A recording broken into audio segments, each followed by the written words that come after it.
The IRS bans free speech. That's what I'd like to discuss with you today.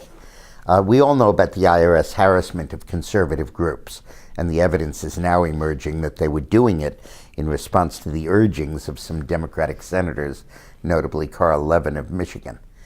But more important than that harassment is what happened on Thanksgiving Day 2 months ago. The IRS promulgated regulations that apparently were drafted under Lois Lerner, the person who oversaw the harassment of conservatives, in 2012.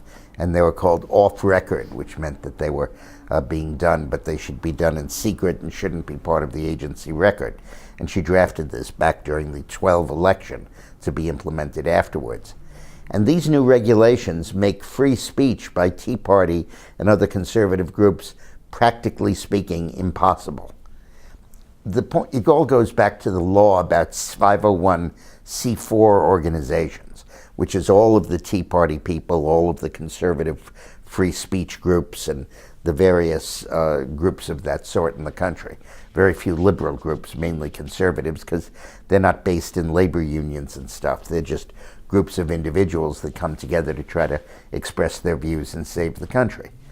Well, the IRS regulations provide that they can get tax-exempt status only if 51% of their activities do not relate to politics. Now, I misunderstood this, and I don't know if you did too. Tax exemption does not mean that fat cat donors can give them money and we pay for it through a tax subsidy, making it tax exempt. That's not it at all. The donors pay full taxes on their contributions. It's that unless you're tax exempt, you basically can't function. You can't get special mailing rates. You can't get special ability to make phone calls. These 501c4 groups are dependent on their tax-exempt status. Otherwise, they'll be taxed out of existence. They have to pay a corporate tax or a business tax. This comes from Jenny Beth Martin, the head of the Tea Party Patriots, the largest of the Tea Party groups, and I really believe them. So what the IRS did is they redefined political activity to include not just advocacy for a candidate or medical against Obamacare and stuff like that, but they included any activity at all in the public sector.